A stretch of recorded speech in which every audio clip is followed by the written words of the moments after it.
Before just 10 minutes from the land of the Yak-40 Soviet plane on Bryansk City coming from Moscow, suddenly a 4-student young man stood up from their seat, exposing his shotguns and knives at the crew board, while 2 of them headed directly to the cockpit.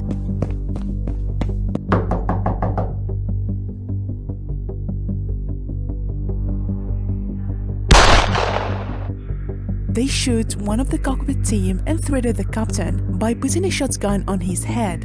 And instead of asking him to drive the plane to the wanted area, which is absolutely outside the Soviet Union, they intentionally asked him to go back directly to Moscow in order to fulfill this hijack operation, but on their special way.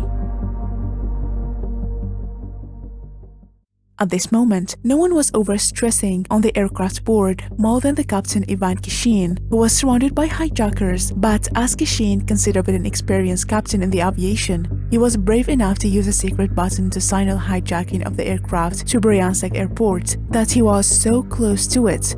Unfortunately, one of the hijackers catched him and imposed Captain Kishin to raise the plane altitude and fly back to Moscow. Nothing was left to Kishin but just to obey them. As the hijackers' nerves began to fail, the pilot and the engineer flight tried to calm down the situations, and they suggested the hijackers' boss to formulate a list of demands and pass it on the ground. And here it turned out that they already wrote everything: $3 million and an impeded flight to Sweden. In exchange, the air hijackers promised not only to release the hostages, but also to share information about the allegedly planned hijacking of the Tu-154 aircraft, which is another operation made by other hijacker group. Captain Kishin sent all the men to the airport dispatchers of Moscow airport. The head of the KGB, Yuri Andropov, signed a green light and admitted the plane Yak-40 to make the land. KGB is the main security agency of the Soviet Union. This last made the hijackers believing that the USSR government was ready to accept their demands. But all that was only an illusional plan made by the KGB. Soon as the Yak-40 was close to land, Captain Kishin was aware about the trap made by the KGB. As the hijackers felt something weird, they gave order to the captain to keep flying. Captain Kishin intelligently could convince them that there were a problem about the braking system and all that had been damaged by one of the shots, and thus stopping was impossible. A few minutes, the Yak-40 had landed on Vnukovo airport. That time, the 4 hijackers didn't have much time. Every mistake will be done can screw the whole plan.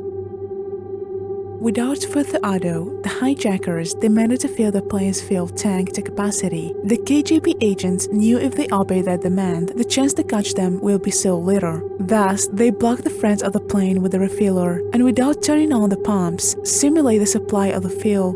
The second purpose of this maneuver was the reconnaissance. They sent a disguised KGB agent in civilian clothes to the Yak-40 along with the refueler. A hijacker in the aircraft figured out that the checklist plans of the KGB. They demanded that the passengers leave the cabin, threatening otherwise to start shooting the passengers, and then blow up the plane.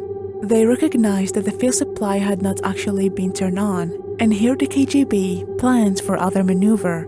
They said that they will do the real fuel unless they release the wanted passengers immediately after a long negotiation. Eventually, the hijackers released the wanted passengers, and the Yak-40 began to refuel.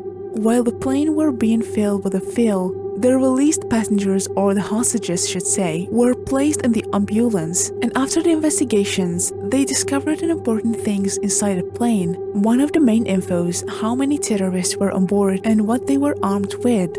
And mainly, no explosive were implanted there. And here just Vegan decided to storm the plane. The KGB group decided to capture a group of tail of the Yak-40 and inform at the same time the hijackers they were ready to hand over the money. Then make a throw of a special blocking hook into the open door of the plane so the terrorists could not close it back and escape. Unfortunately, some difficulties began to appear during the preparations of the operation. For example, there was no locking hook at the time. Plus, it turned out that the delivery of the fake dollars were delayed. The hijackers inside the plane were getting more and more nervous and were making threats. The situation became so tense that the dispatcher present at the negotiation could not stand it. Thus, they intended to shoot some of the passengers if they didn't give them the money in 5 minutes.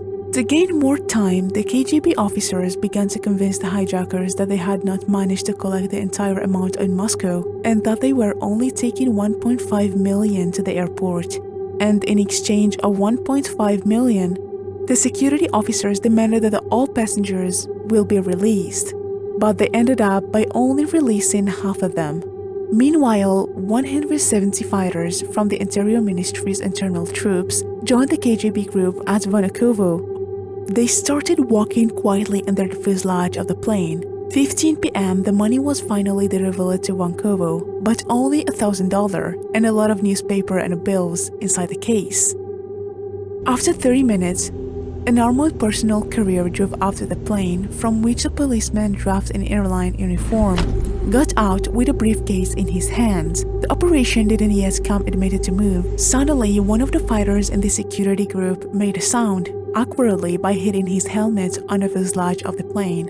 Here, one of the hijackers heard a sound and thought it was a door knocking.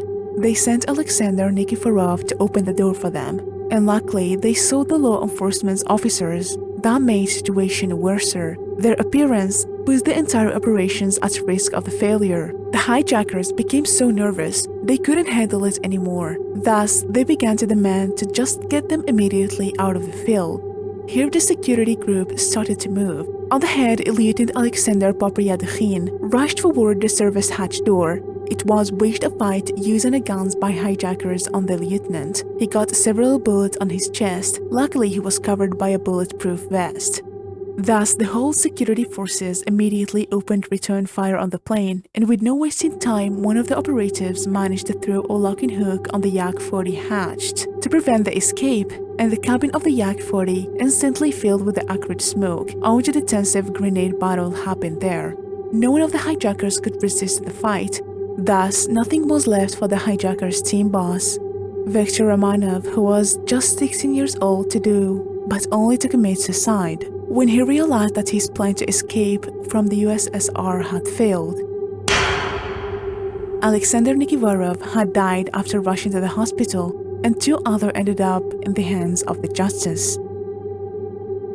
Actually, this hijack event happened in 1973, and the damages they caused to both passengers and the aircraft, a lot of decisions took under considerations. Screening of passengers in the airport in the Soviet Union was significantly improved and tightened, because at that time, Soviet airports were not yet equipped with metal detectors and X-ray machines of inspecting baggages, in case someone holding a dangerous stuff.